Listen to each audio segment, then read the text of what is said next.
আসসালামু আলাইকুম।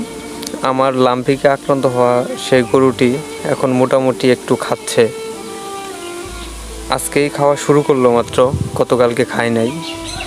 এর চিকিৎসা এবং পরামর্শ দিয়েছেন কালিয়াতী উপজেলা প্রাণী সম্পদ কর্মকর্তা জনাব ডাক্তার আবু সাইমাল সালাউদ্দিন স্যার ও ভিএস ডাক্তার সীমান্ত স্যার।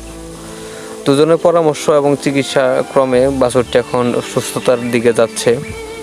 তো এখানে অনেকগুলা গোটা উঠছিল, যেটা মানে অসংখ্য গোটা।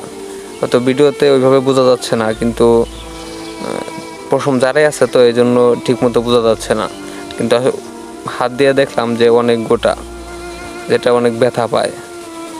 পাও একটু ফুলে গেছে, হালকা একটু পা ফুলছে, তো তেমন বোঝা যায় না, কিন্তু হালকা একটু পাটা ফুলে গেছে। তো যদি খায় ইনশাল্লাহ খুব তাড়াতাড়ি ঠিক হয়ে যাবে।